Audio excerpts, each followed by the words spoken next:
Yo soy la luz, soy el camino, la verdad y la vida.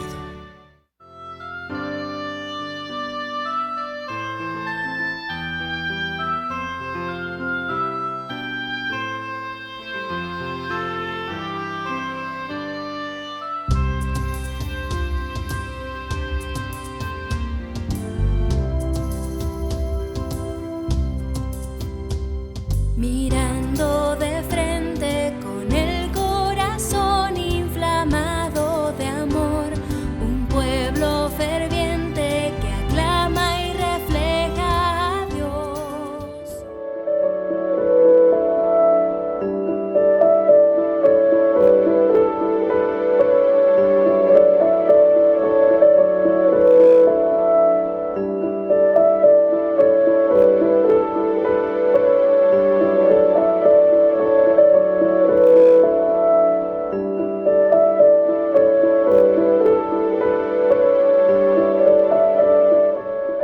¿Qué tal, queridos amigos? Sean ustedes bienvenidos a su programa Fe y Razón, en el que iniciaremos o reiniciaremos más bien nuestro estudio de los doctores de la iglesia, queridos amigos. Pero como siempre los invitamos a que tengan por ahí a la mano lápiz, papel y la Biblia, por si les parece interesante anotar lo que aquí compartiremos con ustedes, comenzando con nuestra trivia, que tiene dos preguntas pendientes de nuestro programa anterior. La primera de las cuales, ¿dónde dice la Biblia, queridos, si la conciencia no nos condena, tenemos plena confianza ante Dios y cuanto pidamos lo recibimos de Él, porque guardamos sus mandamientos y hacemos lo que le agrada? Esto, amigos, está en la primera de Juan, capítulo 3, versículos 21 y 22. Repito, Primera de Juan, capítulo 3, versículos 21 y 22. Segunda pregunta pendiente, ¿dónde dice la Biblia? Si alguno dice, amo a Dios y aborrece a su hermano, es un mentiroso. Pues quien no ama a su hermano a quien ve, no puede amar a Dios a quien no ve. Esto, amigos, lo encontraremos en la primera carta de San Juan, capítulo 4, versículo 20. Y los invitamos a que anoten por ahí nuestras preguntas para el día de hoy. Primera, ¿dónde dice la Biblia? Me alegré mucho al encontrar entre tus hijos quienes vivían según la verdad, conforme al mandamiento que recibimos del Padre. ¿Dónde dice la Biblia esto, amigos? Repito, me alegré mucho al encontrar entre tus hijos quienes viven según la verdad, conforme al mandamiento que recibimos del Padre. ¿Dónde dice esto la Biblia, amigos? Y por último, para la siguiente pregunta, ¿dónde dice la Biblia? Jesús realizó en presencia de los discípulos otras muchas señales que no están escritas en este libro. Repito, Jesús realizó en presencia de los discípulos otras muchas señales que no están escritas en este libro. Nada más imagínense, amigos, cuántas cosas habrá hecho nuestro Señor Jesús que no quedaron anotadas. Dice San Juan que con las que quedaron anotadas es suficiente para nuestra salvación. Pero vayamos, queridos amigos, al tema del día de hoy. Sabemos y entendemos que estamos en el año de la fe. Y en este programa Fe y Razón hemos querido acudir a lo más esencial del pensamiento cristiano católico en los últimos 2000 años.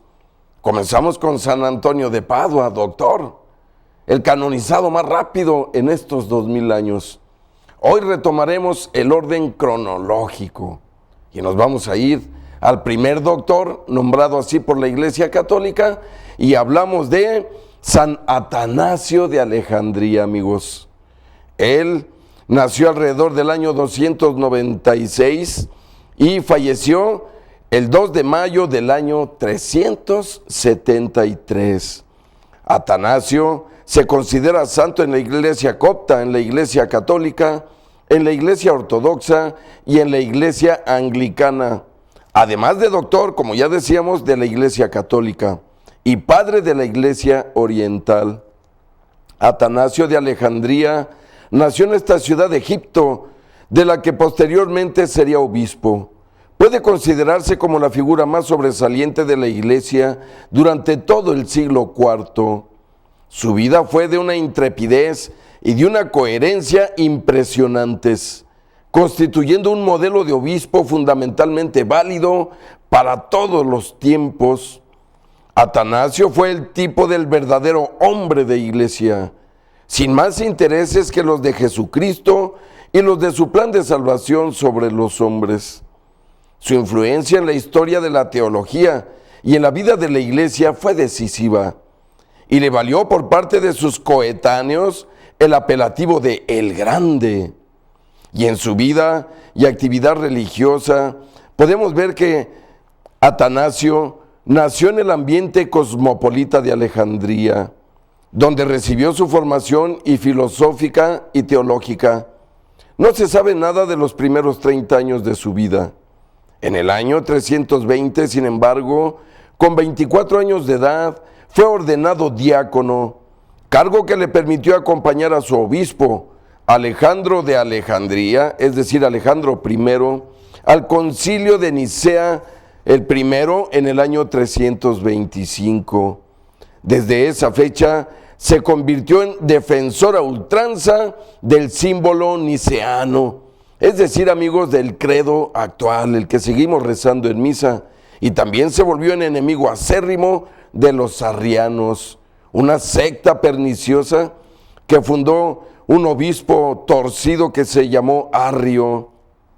En el año 328, contando con 35 años de edad, fue elegido obispo de Alejandría, siendo el 20º patriarca de Alejandría, título que precede al de papa de la iglesia copta o patriarca de la iglesia ortodoxa, previo al cisma del año 451, tras el desacuerdo del concilio de Calcedonia.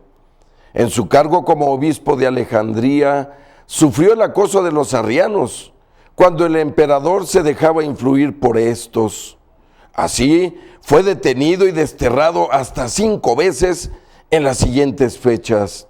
La primera del 335 al 337, es decir, 2 años, fue desterrado a Tréveris, bajo el gobierno de Constantino I. Y luego del 339 al 345, otra vez a Tréveris, bajo el gobierno ya de su hijo Constancio I. Del año 356 al 361, fue desterrado al desierto egipcio bajo el gobierno de Constancio II, todos descendientes de Constantino, que se volvieron arrianos, amigos. Por eso descubrimos este conflicto.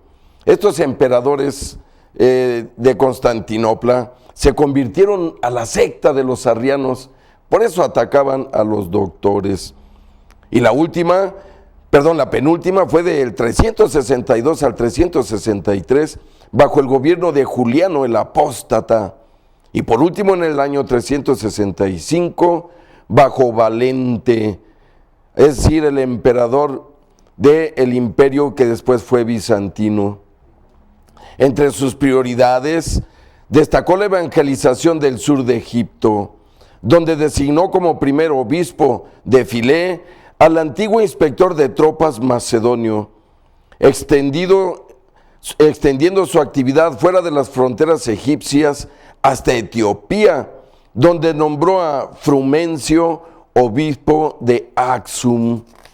De su etapa de destierro entre los monjes del desierto egipcio, adquirió un gran interés por el monacato, influyendo en el acceso de los monjes al sacerdocio y convirtiéndose en biógrafo de Antonio Abad, de quien escribió la vida de Antonio. Estamos hablando de San Antonio Abad, aquel también que inspiró a San Antonio de Padua, queridos amigos. Y miren, ya hablando un poquito sobre las obras de este doctor San Atanasio de Alejandría, diremos que escribió mucho a pesar de la dureza de su vida. Sus escritos apologéticos son contra los paganos y sobre la encarnación del Verbo, donde expone razones a favor de la encarnación, rechaza el politeísmo y el paganismo. En los discursos contra los arrianos, que es una de sus obras, tiene un capítulo en que expone esta posición y defiende las tesis de Nicea. Interesante es notar que nunca se refiere en sus escritos al alma humana de Cristo, argumento que le habría sido de utilidad en sus disputas con los arrianos. Otros autores como Orígenes no dudaron en esgrimir la doctrina de la completa humanidad de Jesús para lidiar tanto contra el arrianismo como contra el apolinarismo.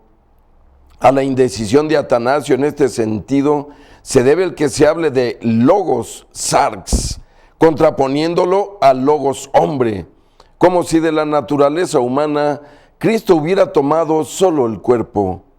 Se le atribuye el símbolo quicumque, entre otras obras, como Apología contra los arrianos, Epístola sobre los decretos del Concilio de Nicea, donde defiende la homoousios del Padre y del Hijo. También escribió una historia de los arrianos, a petición de los monjes entre los que se había refugiado. También escribió una carta sobre los sínodos celebrados en Rímini, Italia y Celencia. También escribió una carta en nombre de los concilios. Y por último escribió 4 cartas a Serapión, donde trata la divinidad del Espíritu Santo. También tiene obras exegéticas con el tema de la virginidad. En la teología defiende el cristianismo tradicional frente a Arrio. Existe una Trinidad santa y completa, Padre, Hijo y Espíritu Santo. Es homogénea. Las 3 personas tienen el mismo rango. Y leeré para ustedes, queridos amigos, unos breves fragmentos de este gran doctor de la Iglesia, que si la Iglesia los considera y los ha reconocido como doctores, es porque contamos con sus escritos. Es una maravilla de verdad saber que la Iglesia conserva escritos tan antiguos, donde podemos confirmar la obra del Espíritu Santo en las personas de todas las generaciones. Y descubrimos todo lo que nos rodea en nuestros tiempos: sectas, doctores, amigos y enemigos de Dios. El mundo no ha cambiado, la humanidad tampoco, Dios menos. Ojalá escuchemos a Dios a través de estos doctores. Voy a compartir con ustedes un poco de sus escritos. Y dice en uno de sus fragmentos sobre la Trinidad: el Hijo, dice Atanasio, no fue engendrado como se engendra un hombre de otro hombre, de forma que la existencia del Padre es anterior a la del Hijo. El Hijo es vástago de Dios, y siendo Hijo del Dios que existe eternamente, Él mismo es eterno. Es propio del hombre, a causa de la imperfección de su naturaleza, engendrar en el tiempo, pero Dios engendra eternamente, porque su naturaleza es perfecta desde siempre. Esta lo encontramos en sus oraciones contra los arrianos. También dice nuestro querido doctor Atanasio de Alejandría: Dios existe desde la eternidad, y si el Padre existe desde la eternidad, también existe desde la eternidad lo que es su resplandor, es decir, su verbo. Además, Dios, el que es, tiene de sí mismo el que es y ser verbo. El verbo no es algo que antes no existía y luego vino a la existencia. Ni hubo un tiempo, dice Atanasio, en que el Padre estuviera sin logos, es decir, sin ciencia, y más exactamente, sin razón. La audacia dirigida contra el Hijo llega a tocar con su blasfemia al mismo Padre, ya que lo concibe sin sabiduría, sin logos, sin Hijo. Y aquí se refiere a los arrianos. Recuerden que los arrianos, amigos, para entender un poco estas aseveraciones de Atanasio, equivalen a nuestros actuales amigos como la Luz del Mundo, los Testigos de Jehová, los mormones, los adventistas del séptimo día, que vuelven a repetir ese error. Fíjense qué curioso. Cuando hablábamos de las sectas, hablamos de este gran problema. Las sectas vuelven a repetir los errores y herejías que ya se habían subsanado y se habían aclarado hace más de 1000 años.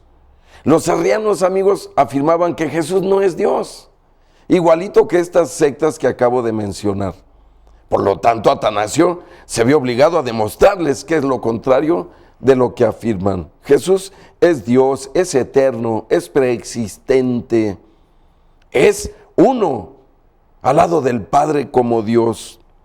Y sigue diciendo San Atanasio, doctor Atanasio de Alejandría, amigos: Cristo se hizo hombre para que nosotros pudiéramos convertirnos en Dios.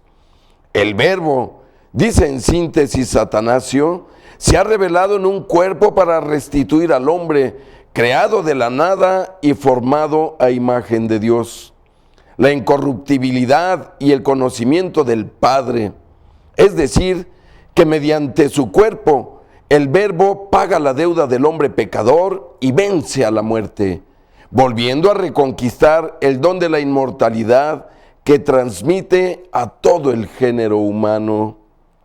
Y sobre este símbolo quicumque, que se le conoce como el símbolo quicumque atanasiano, pues esto es una oración muy bonita, amigos. El nombre quicumque viene del inicio de esta oración o de esta enseñanza de San Atanasio, que quiere decir quien quiera que escuche. Eso quiere decir quicumque, quien quiera. Y dice Atanasio, amigos: quien quiera que desee salvarse, debe ante todo guardar la fe católica. Quien no la observare íntegra e inviolada, sin duda perecerá eternamente. Esta es la fe católica, que veneramos a un Dios en la Trinidad y a la Trinidad en unidad. Ni confundimos las personas, ni separamos las sustancias, porque otra es la persona del Padre, otra la del Hijo, otra la del Espíritu Santo, pero la divinidad del Padre y del Hijo y del Espíritu Santo es una. Es igual su gloria, es coeterna su majestad. Como el Padre, tal el Hijo, tal el Espíritu Santo. Increado el Padre, increado el Hijo, increado el Espíritu Santo. Inmenso el Padre, inmenso el Hijo, inmenso el Espíritu Santo. Eterno el Padre, eterno el Hijo, eterno el Espíritu Santo. Y sin embargo, no tres eternos, sino uno solo eterno. Como no son tres increados, ni tres inmensos, sino uno increado y uno inmenso. Igualmente omnipotente el Padre, omnipotente el Hijo, omnipotente el Espíritu Santo. Y sin embargo, no tres omnipotentes, sino uno omnipotente. Como es Dios el Padre, es Dios el Hijo, y es Dios el Espíritu Santo. Y sin embargo, no tres dioses, sino un solo Dios. Como es Señor el Padre, es Señor el Hijo, es Señor el Espíritu Santo. Y sin embargo, no tres señores, sino un Señor. Porque así como la verdad cristiana nos compete y nos compele a confesar que cualquiera de las personas es singularmente Dios y Señor, así la religión católica nos prohíbe decir que son tres dioses o señores. Al Padre nadie lo hizo, ni lo creó, ni lo engendró. El Hijo es solo del Padre, no hecho ni creado, sino engendrado. El Espíritu Santo es del Padre y del Hijo, no hecho, ni creado, ni engendrado, sino procedente de ellos. Por tanto, un Padre, no tres padres, un Hijo, no tres hijos, un Espíritu Santo, no tres Espíritus Santos. Y en esta Trinidad nada es primero o posterior, nada mayor o menor, sino todas las tres personas son coeternas y coiguales, las unas para con las otras. Así sigue diciendo Atanasio, doctor de la Iglesia, para que la unidad de la Trinidad y la Trinidad en la unidad sea venerada por todos, como se dijo antes. Quien quiere salvarse, por tanto, así debe sentir de la Trinidad. Pero para la salud eterna es necesario creer fielmente también en la encarnación de nuestro Señor Jesucristo. Es pues fe recta que creemos y confesamos que nuestro Señor Jesucristo, Hijo de Dios, es Dios y hombre al mismo tiempo. Es Dios de la sustancia del Padre, engendrado antes de los siglos, y es hombre de la sustancia de la Madre, nacido en el tiempo, Dios perfecto, hombre perfecto, con alma racional y carne humana, igual al Padre, según la divinidad, menor que el Padre, según la humanidad. Qué hermosas palabras de este doctor de la Iglesia, amigos, que sigue diciendo: aunque Dios y hombre, Cristo no es dos, sino uno solo. Uno, no por conversión de la divinidad en carne, sino porque la humanidad fue asumida por Dios.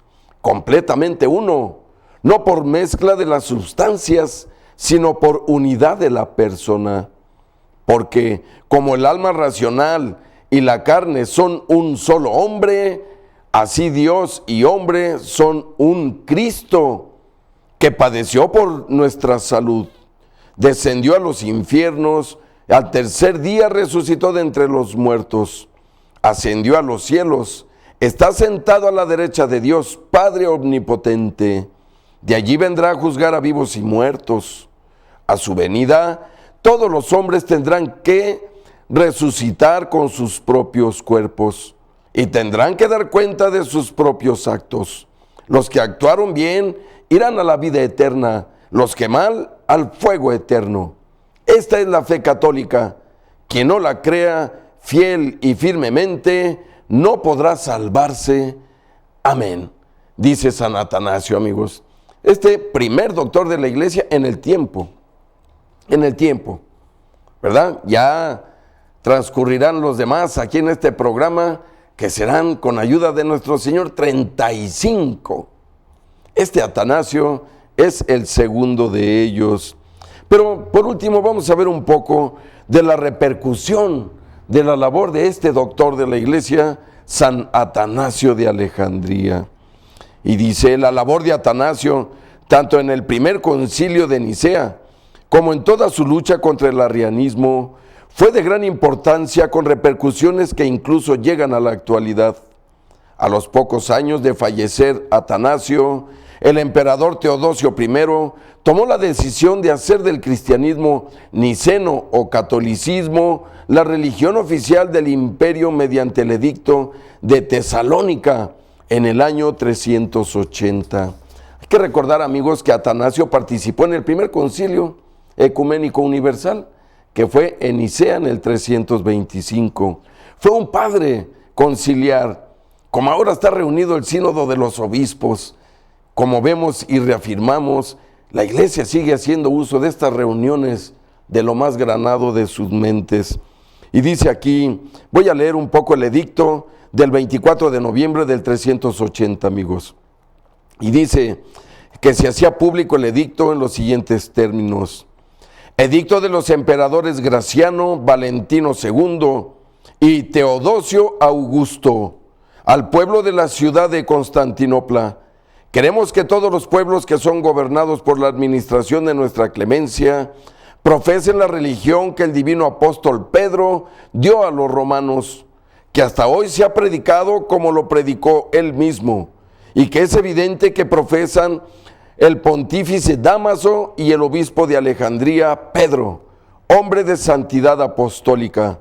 Esto es, según la doctrina apostólica y la doctrina evangélica, creemos en la divinidad única del Padre, del Hijo y del Espíritu Santo, bajo el concepto de igual majestad y de la persona y piadosa Trinidad. Ordenamos que tengan el nombre de cristianos católicos quienes sigan esta norma, mientras que los demás los juzgamos dementes y locos, sobre los que pesará la infamia de la herejía. Sus lugares de reunión no recibirán el nombre de iglesias y serán objeto primero de la venganza divina y después serán castigados por nuestra propia iniciativa que adoptaremos siguiendo la voluntad celestial. Dado el tercer día de las calendas de marzo en Tesalónica, en el 5º consulado de Graciano Augusto y primero de Teodosio Augusto. Es el que se conoce, amigos, como el edicto de Constantinopla, de Tesalónica, perdón, donde declara el emperador al imperio ya católico. Con este edicto, el imperio romano en su totalidad pasaba a tener una nueva religión oficial tras 67 años de libertad de culto. El panteón romano se había complementado a lo largo de muchos siglos con los dioses, deidades y lares domésticos. En el culto y con el culto a los propios antepasados e incluso con divinidades prerromanas que habían sido asimiladas tras el proceso de romanización en muchos lugares del imperio. Todo esto debía ser abandonado ahora para abrazar el culto a una religión monoteísta y a las normas morales que la acompañaban. A pesar de ello, Teodosio protegió en la medida de sus posibilidades a los ahora semiclandestinos paganos de la persecución y el acoso de los cristianos. Y miren cómo los grandes pensadores, amigos, hacen cambiar el rumbo de la civilización. Tenemos claramente cómo la acción de este amado doctor de la iglesia, San Atanasio de Alejandría, influyó con su pensamiento. Y vemos y entendemos cómo le preocupó muchísimo la Trinidad. La Santísima Trinidad, amigos, fue el primer concepto más debatido por la iglesia en los primeros 5 siglos. Luego le siguió la maternidad divina de María, que ese es otro asunto que ocupó mucho la mente de los obispos, de los teólogos, de los grandes pensadores cristianos. Pero vemos cómo en la vida de San Atanasio su preocupación era la Santísima Trinidad, que no se fuera a entender mal. Ahora nosotros sabemos y entendemos la Santísima Trinidad y así la enseñamos desde el catecismo. 3 personas diferentes, pero un solo Dios verdadero. Como hemos compartido con ustedes en un ejemplo para niños, la Trinidad, la Santísima Trinidad es algo así como nuestro cuerpo, cuando se refleja en un espejo y cuando refleja su sombra con la luz. Esa es la Trinidad más o menos. Si yo me veo en un espejo, amigos, la imagen del espejo soy yo. Y la luz que me está iluminando proyecta una sombra. La sombra también soy yo, amigos. ¿Pero qué creen? No. El del espejo no soy yo, es una imagen de mí. Es muy diferente. La sombra no soy yo. Es una proyección de mi cuerpo físico. Pero noten ustedes que la imagen del espejo no se puede mover por sí sola. Tengo que moverme yo para que se mueva la imagen y para que se mueva la sombra. Algo así es la Trinidad, amigos. Y nos lo dejaba ver San Atanasio de Alejandría desde aquellos tiempos tan remotos. Cuando se mueve el Padre, se mueve el Hijo, ya lo leíamos. Por eso entendemos bien que el Hijo está en el Padre y el Padre está en el Hijo y en el Espíritu Santo. Por eso Jesús decía, y lo repitió muchas veces, quien me ve a mí, ve al Padre. Y también decía Jesús, yo soy la luz del mundo, cuando Juan había dicho, Dios es luz. Pero, queridos amigos, vayamos a un breve corte y volvemos con ustedes. Llámenos y escriban a feyrazon@mariavision.com. Volvemos.